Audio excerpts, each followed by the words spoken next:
The Intersystem Medical Concordat had spent roughly 4,000 years perfecting what they called universal healthcare, which was less about universal access and more about the universal assumption that most sentient beings were, medically speaking, made of tissue paper and hope. The galaxy's premier medical institutions operated on a simple principle. If you got hurt, they could fix you, provided the injury didn't involve anything more traumatic than a stern look or perhaps an overly aggressive handshake. This worked remarkably well for approximately 97% of known species. The Quillari could survive a 3-story fall, but would need emergency intervention if they ate something spicier than lukewarm water. The Ventiac had regenerative capabilities that would make a salamander weep with envy but would go into anaphylactic shock if exposed to certain wavelengths of yellow light. The medical databases were filled with thousands of species, each with their own ridiculous vulnerabilities and absurd tolerances, and the doctors had seen it all. Or so they thought. The thing about the galaxy's medical establishment was that it had grown comfortable, complacent, even. When you've spent millennia dealing with species that require environmental suits to handle a light breeze, or species that need to be kept in pressurized chambers because standard atmospheric pressure might make their organs relocate, you start to think you understand the full spectrum of biological fragility. You develop protocols. You create categories. You build an entire infrastructure around the assumption that life, as a general rule, is delicate. And then someone applies to your military academy from a planet that's trying to kill its inhabitants every single day. And suddenly your protocols look like suggestions, written by someone who'd never left their climate-controlled habitat pod. Earth had been discovered approximately 7 months prior to the incident, which was a very polite way of saying that humanity had discovered the galaxy rather than the other way around. This had caused a minor diplomatic incident, as the Galactic Cartography Union was quite insistent that they were the ones who did the discovering. Thank you very much, and it was extremely rude of the humans to have already been sending out probe signals and working on FTL technology without waiting to be properly found. The initial contact reports had been concerning. The planet was classified as a Class 12 Deathworld, which meant it fell into a category that most civilized species avoided, like a Quillari avoided capsaicin. High gravity, aggressive megafauna, weather patterns that included everything from flash-frozen tundras to superheated deserts, tectonic instability, a moon that caused massive tidal forces, an atmosphere that was, quite frankly, corrosive to most species without heavy modification. And, most disturbing of all, the dominant species had evolved not only to survive these conditions, but to thrive in them. Humans, the reports noted with barely concealed alarm, came from a planet where falling into water from sufficient height could kill them, where their own star could give them cancer, where invisible microorganisms waged constant war against their immune systems, where they could literally be killed by consuming the wrong plant, breathing in the wrong spore, or being bitten by something small enough to fit on a fingertip. And yet they lived an average of 80 revolutions around their star, sometimes more. The xenobiologists had been fascinated. The military strategists had been concerned. The medical community had been quietly horrified, and immediately began preparing what they called Deathworld Species Protocols, which was essentially a very long document that could be summarized as treat them like they're made of reinforced durasteel and pray you never have to find out what breaks them. The Intersystem Military Academy, on Threshold Station, had accepted 6 human cadets into their program, because it would have been diplomatically awkward to refuse them, and also because the Academy prided itself on accepting qualified candidates from all species, assuming those species could survive the training. The humans had passed the entrance examinations with flying colors, which should have been the first warning sign, as the examinations were designed to push candidates to their species-specific limits. The humans had looked bored. Cadet Van Rourke was not trying to make a statement when he'd walked into the combat training facility that morning. He was 19 standard years old, which meant he was barely an adult by human standards and practically a child by the standards of most long-lived species. He stood at 1.8 meters, which was average for his species and slightly below average for the academy. He had brown hair, brown eyes, and the kind of unremarkable features that would make him forgettable in any crowd. He was also, though he didn't advertise it, from a region of Earth called Montana, where people considered temperatures below freezing to be mild, and where the local wildlife included creatures that could maul you to death for looking at them wrong. He'd grown up hiking mountains, handling livestock that outweighed him by several hundred kilograms, and generally existing in an environment that most species would classify as actively hostile. By human standards, he was completely ordinary. By galactic standards, he was a biological impossibility wrapped in skin that could probably stop a blade. Tarmek Joel, on the other hand, was very much trying to make a statement. Tarmek was of Vrelner, which meant he stood nearly 2.3 meters tall, had 4 arms, chitinous plating across his shoulders and back, and the kind of physical presence that made other species step aside in corridors. The Vrelner were one of the more physically imposing species in the Academy, and they knew it. They weren't aggressive by nature, but they'd built their entire cultural identity around strength, honor, and the idea that physical prowess was the highest virtue. Tarmek had been at the Academy for 2 cycles now, and he'd established himself as someone you didn't mess with. He was top of his class in physical combat, held records in 3 different strength-based exercises, and had the kind of confidence that came from never having been seriously challenged. And then the humans had arrived, with their soft skin and their small frames and their ridiculous planet-side stories about bears and mountain lions and other implausible predators. And everyone had been too polite to say what they were thinking, that these Deathworld primitives had no business in a civilized military academy. Tarmek had been thinking it though, loudly, to anyone who would listen. The confrontation had started over something trivial, as these things often do. Ven had been using one of the resistance machines, working through his daily strength training, when Tarmek had walked up and informed him that the equipment was reserved for serious athletes. There had been a moment where Ven could have de-escalated, could have smiled and moved to a different machine, could have avoided the entire incident. But Ven was 19 and had spent the last 3 months listening to various species make comments about humans being fragile and primitive and probably shouldn't be here, and he was, to put it mildly, done. "I'm using it," Ven had said, turning back to his exercise. This was apparently not the response Tarmek had expected. On his homeworld, when a Vrelner of his size and status told someone to move, they moved. It was a simple social contract. The strong made the rules, the weak followed them, and everyone understood their place in the hierarchy. Ven, being human, had a different social contract. The strong could suggest things, and he would consider those suggestions based on their merit, and also he was from Montana and had been kicked by a horse twice and lived, so maybe this oversized cricket should reconsider who was weak.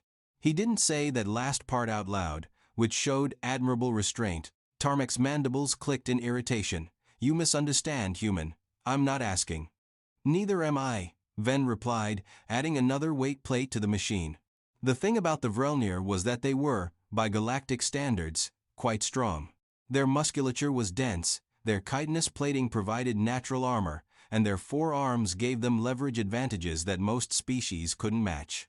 Tarmek could lift approximately 300 kilograms without serious strain, which was impressive by any measure. The thing about humans was that they were from a planet with 1.1 standard gravities, which meant they'd evolved to carry their own weight in conditions that would exhaust most species. Their muscle fiber density was absurd.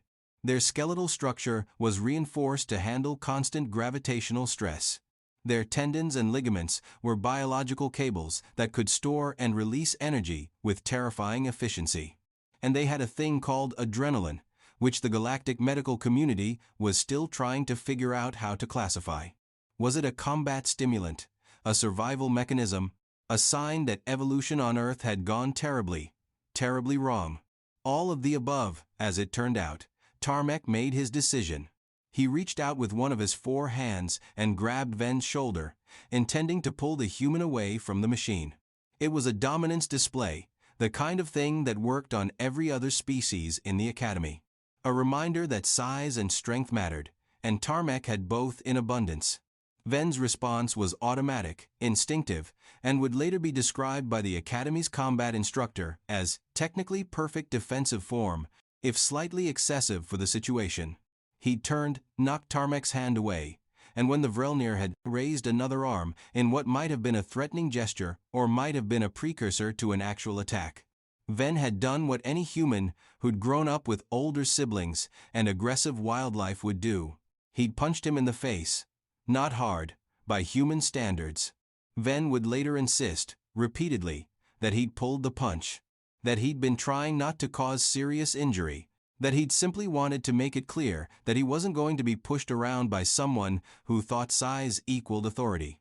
The problem was that not hard, by human standards, was a phrase that needed significant context in a galaxy where most species had never needed to develop impact-resistant facial structures. The sound was somewhere between a crack and a crunch, with wet overtones that made the other cadets in the facility stop what they were doing and stare. Tarmek's head snapped back with a velocity that would have been comical if not for the immediate spray of blue-green blood that accompanied it. His mandibles, which had been in mid-click, separated from their housing with a sound like breaking branches. His secondary eyes, which the Vrelnir used for peripheral vision, simply ceased to exist as functional organs. Tarmek dropped like a puppet with its strings cut. There was a moment of absolute silence in the training facility. The kind of silence that follows a disaster, when everyone's brain is trying to process what just happened and coming up with error messages.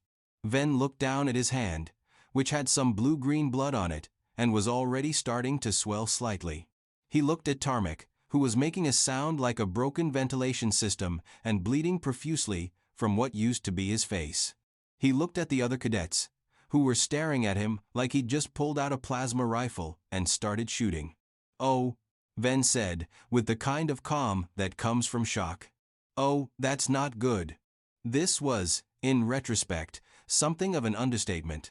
The medical response team arrived within 90 seconds, which was actually quite impressive, given that they'd been on the other side of the station. They'd been alerted by the facility's automated safety systems, which had detected what they classified as a catastrophic biological trauma event, and had immediately assumed someone had misused the equipment in a spectacular fashion. They had not assumed that a cadet had simply punched another cadet. Dr. Quillen Vesh, the head of Emergency Medical Services, took one look at Tarmek and immediately called for a full surgical team. Not because protocol demanded it, but because he'd been a doctor for 40 years and had never seen a Vrelnir with that much structural damage to their cranial region who was still technically alive. "What happened?" he demanded, as his team began loading Tarmek onto a hover stretcher with the kind of careful urgency usually reserved for transporting live explosives. "I hit him," Ven said, because there was no point in lying. "He grabbed me. I thought he was going to attack, so I hit him." "Doctor." Vesh looked at Ven's hand, which was slightly swollen and had some minor abrasions. He looked at Tarmek, who now resembled something that had gone through a recycling compressor. He looked back at Ven. "You're one of the humans," Dr. Vesh said, and it wasn't a question. "Yes, sir, doctor." Vesh's primary eyes dilated, which was the Quillari equivalent of sudden realization and mild panic. "We need to leave. Now, get this cadet to Surgical Bay 3 and prep for full cranial reconstruction. Move." The Surgical Bay 3 was designed for the most complex medical procedures the Academy encountered, which usually meant reconstructing training injuries or dealing with exotic species biology. It was not, strictly speaking, designed for putting someone's face back together after it had been structurally compromised by what amounted to a basic punch. But medicine, like evolution, adapts to necessity. Dr. Vesh had assembled his best surgical team, which consisted of 2 other Quillari doctors, a Threzen specialist in skeletal reconstruction, and a Quillari surgical nurse who had seen some disturbing things in her career, but nothing quite like this. They stood around Tarmek's unconscious form, reviewing the scans and trying to decide where to even start. "His primary mandible is fractured in 4 places," Dr. Yena, one of the Quillari surgeons, reported. "His secondary mandible is completely detached. Both primary eyes have significant subdermal hemorrhaging. His right orbital socket has a hairline fracture. His secondary eyes are, well, they're gone. We'll need to do full replacements. Nasal cavity collapsed, added Dr. Thresh, the Threzen. Several chitin plates fractured. I'm seeing microfractures throughout his facial structure. It's like someone hit him with a kinetic impact weapon. Someone hit him with a human. Dr. Vesh corrected, examining the scans with a growing sense of professional disbelief. Which, apparently, is the same thing. How is this possible? Yenna asked, pulling up comparison scans of Vrelner's skeletal structure. Vrelner chitinous plating is designed to withstand significant impact. Their facial structure evolved to handle territorial disputes that involve headbutting. They're not fragile. No, Doctor. Vesh agreed. They're not, but humans are from a death world, and I'm starting to understand what that actually means. He pulled up the preliminary biological data they had on humans, which was limited but enlightening in a deeply concerning way. Human hand structure, 27 bones, designed for both precision and striking force. Human arm musculature, compound muscle groups capable of generating significant rotational energy. Human skeletal density, approximately 1.4 times greater than Vrelner equivalent structures. They're designed to punch things, Doctor. Thresh said, reading over the data. Their entire upper body structure is optimized for striking. Look at this. They have a specific knuckle formation that distributes impact force. Most species don't have that, Yenna added, sounding disturbed. Most species aren't meant to hit things hard enough to cause this kind of damage. Humans are, Dr. Vesh said quietly. Their planet has predators that can tear them apart. Other humans that might try to harm them. They evolved not just to survive impacts, but to deliver them. And according to this note in their file, he highlighted a section of the report. This particular human said he pulled the punch. He was trying not to cause serious injury.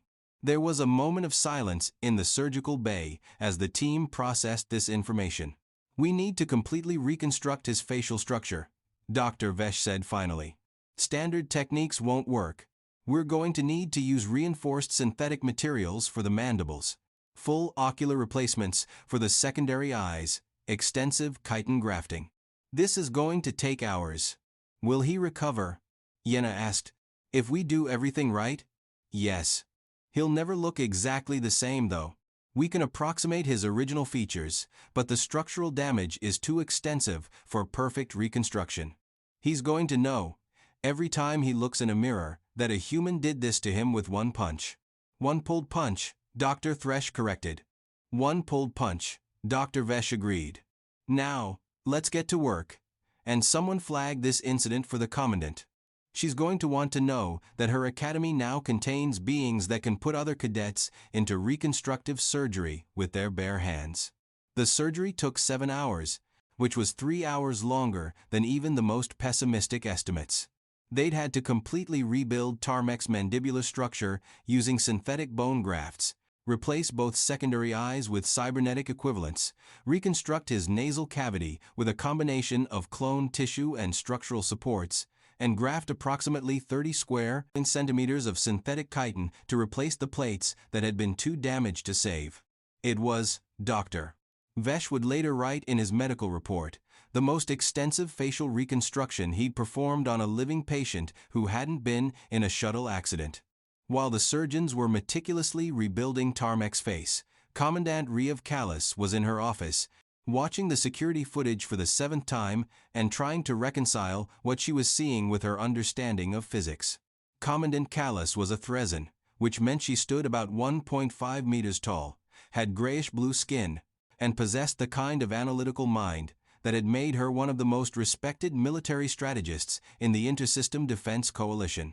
She'd been running the academy for 15 years, had graduated thousands of cadets, and prided herself on understanding the capabilities and limitations of every species under her command. And she had absolutely no frame of reference for what she was watching. The footage was clear enough. Tarmek approaches Ven. Tarmek grabs Ven's shoulder. Ven turns, knocks the hand away, and delivers a straight punch to Tarmek's face. The Vrelner goes down immediately, catastrophically injured. Ven stands there, looking confused and concerned. The entire incident had taken perhaps 3 seconds. Run the analysis again, she told her tactical computer. The computer complied, overlaying force vectors and impact calculations onto the footage. Human cadet strike generated approximately 850 newtons of force at point of impact. Accounting for human skeletal density and observed muscular engagement, strike was delivered at approximately 40% of estimated maximum capability. 40%? Callus leaned forward. He was holding back? Affirmative. Bioscan data indicates human cadet's adrenaline response was minimal, muscular engagement was partial, and strike technique was consistent with basic defensive training rather than aggressive combat forms. Analysis suggests this was a reflexive defensive action with significant restraint applied. Callus pulled up the medical report from the surgical bay. 7 hours of reconstructive surgery, permanent facial structural changes, cybernetic eye replacements, weeks of recovery time. From a defensive punch, delivered at 40% capacity by a 19-year-old, who was, by his species standards, completely average. Get me the complete biological assessment on human combat capabilities, she ordered. And schedule an emergency meeting with the Combat Training Department. We need to completely revise our protocols. The biological assessment, when it arrived 20 minutes later, was the kind of document that made experienced military personnel reconsider their career choices. Humans, the report explained with clinical detachment, were persistence predators. They'd evolved to chase prey animals for hours, sometimes days, until the prey collapsed from exhaustion. This required cardiovascular systems that could operate at high efficiency for extended periods. Cooling systems, in the form of sweat glands, that could prevent overheating during extended exertion, skeletal and muscular structures that could handle repetitive impact stress without breaking down.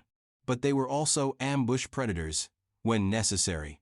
They'd evolved to deliver sudden, overwhelming force when hunting or defending themselves. This required explosive fast-twitch muscle capability, skeletal density to handle the recoil of their own strikes, and pain tolerance that would seem pathological to species that hadn't needed to fight for survival daily. Their hands were versatile precision instruments that could manipulate small objects with extraordinary accuracy, but they were also impact weapons, with bones and joints specifically designed to transfer kinetic energy into targets while minimizing self-injury. The closed-fist strike, the report noted, was a uniquely human innovation that turned the hand into a biological hammer. And then there was the adrenaline response, which the xenobiologists had flagged as concerning from a combat perspective.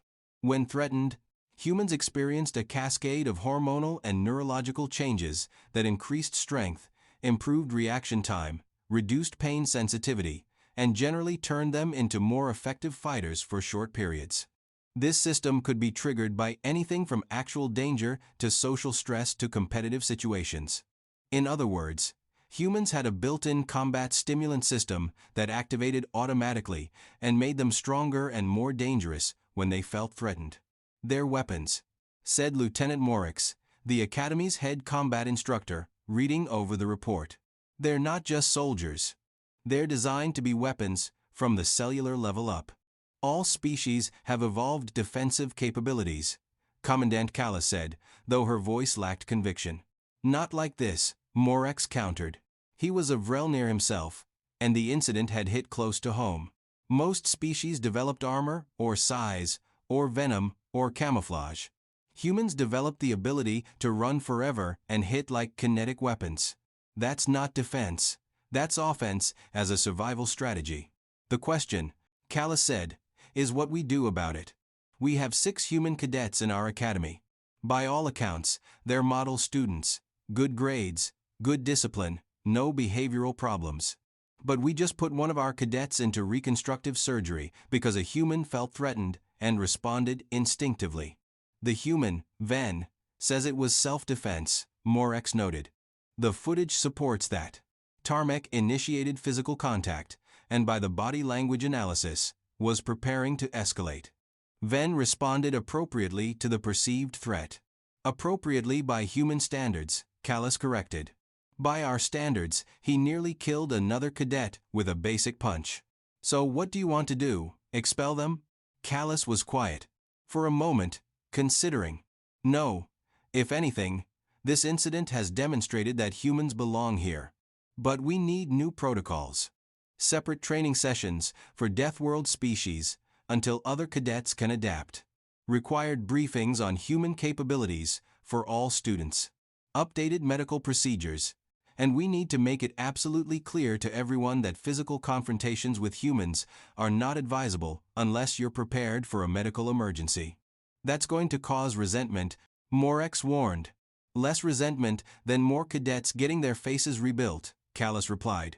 Draft the new protocols. I want them implemented by next cycle. Ven Rourke spent the next 3 days in administrative limbo, waiting to find out if he was going to be expelled, court-martialed, or possibly both.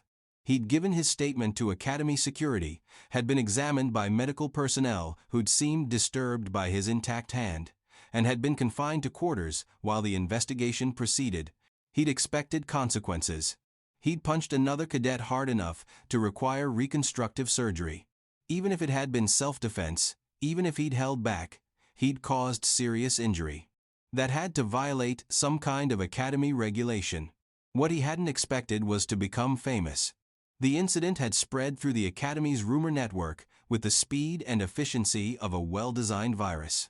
Within hours, everyone knew that the human cadet had put a Vrelner into surgery with one punch.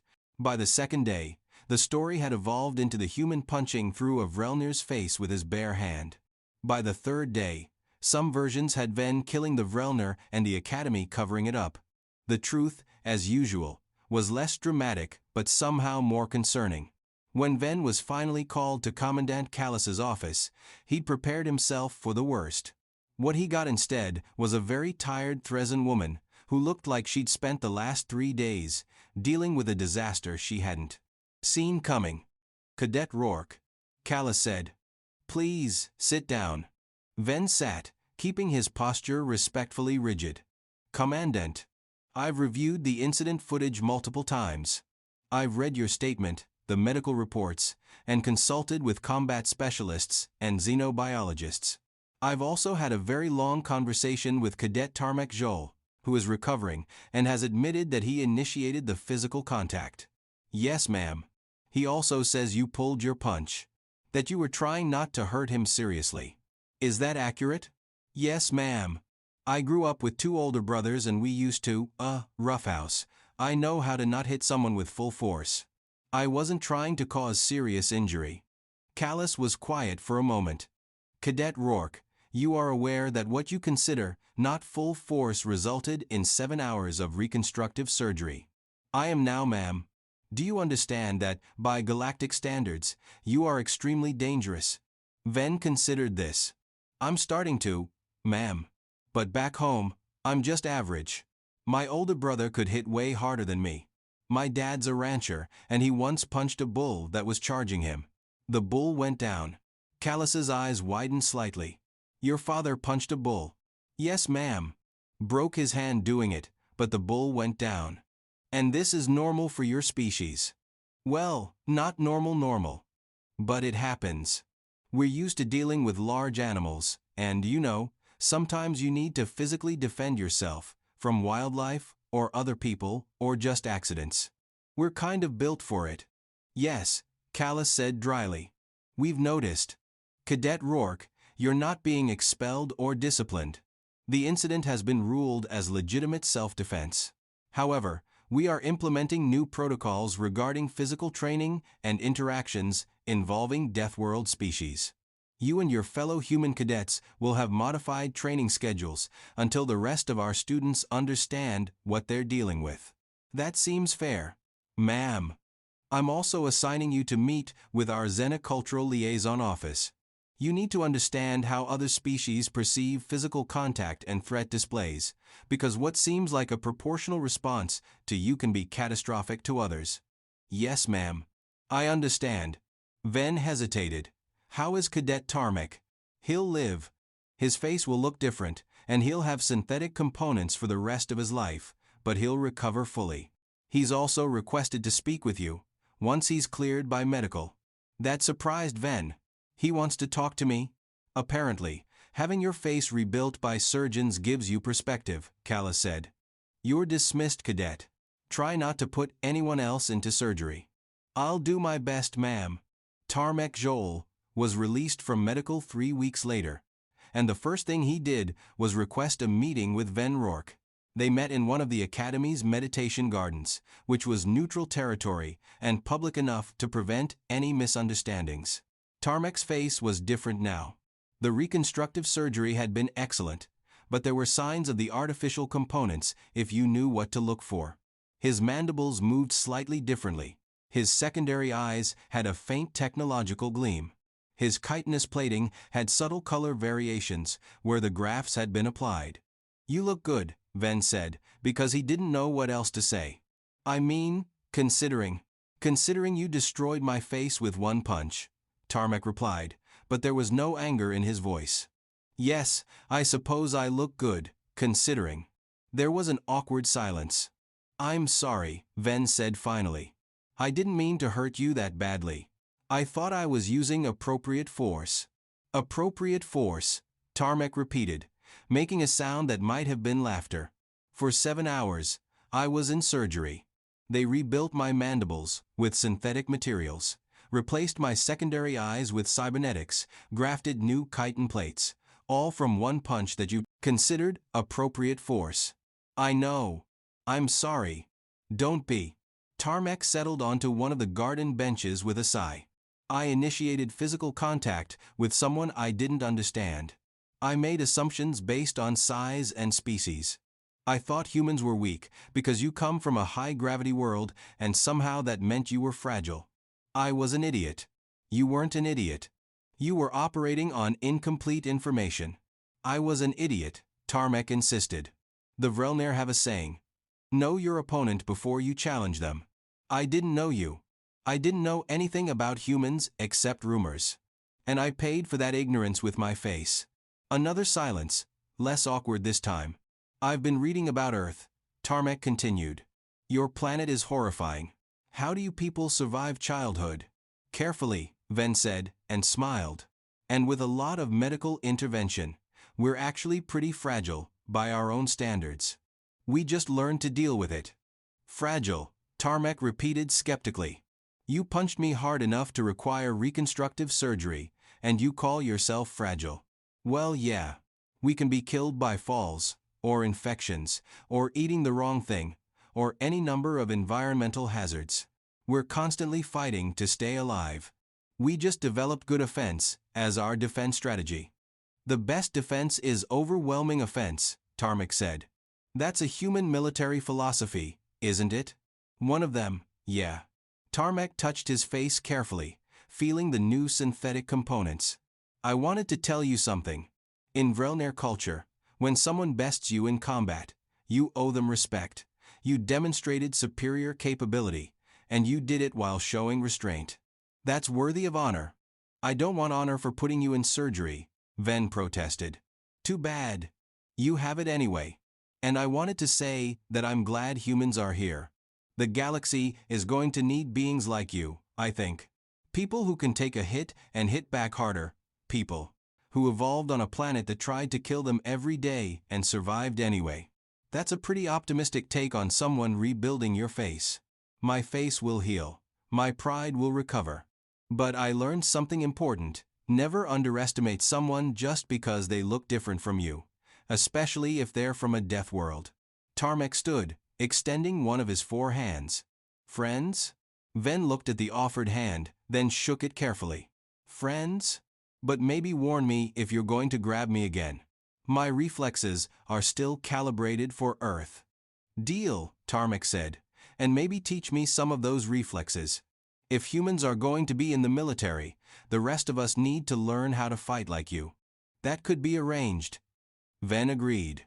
Though you might want to wait until your face is fully healed before we start sparring. The Academy implemented its new protocols the following month. Deathworld species, which currently meant just the 6 humans but would theoretically apply to any other similarly dangerous species, were given modified training schedules. Physical confrontations were strictly regulated. All cadets were required to attend seminars on species-specific capabilities and threat responses. The medical facilities were upgraded with enhanced trauma capabilities. And, quietly, the combat instructors began studying human fighting techniques, because it had become very clear that if war ever came to the Intersystem Defense Coalition, having beings who could fight like humans would be an enormous advantage.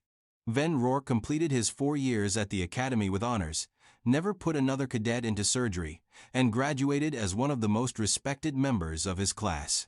His friendship with Tarmek Joel became something of a legend, and the two of them eventually co-authored a training manual on cross-species combat techniques that became required reading for all Academy cadets. The manual's introduction contained a simple warning. Assumptions about capability based on appearance are dangerous. A species that looks fragile might have evolved on a planet that made them anything but. Before you threaten someone, make absolutely certain you understand what they're capable of, and if they're from a death world, maybe just don't threaten them at all. Dr. Quillen Vesh updated his medical databases with extensive notes on human physiology, combat capabilities, and trauma patterns. He also added a special flag to human patient files that essentially translated to handle with caution and don't assume normal limits apply. And Commandant Reeve Callis, in her annual report to the Intersystem Military Command, included a section that would be discussed and debated for years afterward. The integration of Deathworld species into our military structure represents both a challenge and an opportunity. These beings evolved in conditions that would kill most of our soldiers within days. They developed capabilities that seem excessive until you understand the context of their environment. They are simultaneously more fragile and more dangerous than we initially understood, but they are also exactly what we need. Because the galaxy, for all its civilized protocols and medical marvels and comfortable assumptions, is still a dangerous place. And sometimes, what you need isn't someone who can survive a light breeze. What you need is someone who can survive a planet that's actively trying to kill them, and still have the strength and will to protect others. Humanity brings that capability to our coalition. They bring the kind of strength that comes from evolving on a planet with no mercy. And perhaps, in showing us what survival really means, they'll make all of us stronger. The galaxy, as it turned out, was about to find out exactly how strong humans could be. But that, as they say, is a story for another time. For now, Ven Rourke walked through the Academy corridors, no longer the mysterious Deathworlder, but simply another cadet. His knuckles had healed from that one punch, though they still showed faint scars. His reputation had evolved from the human who put someone in surgery to the human who became friends with the guy he put in surgery.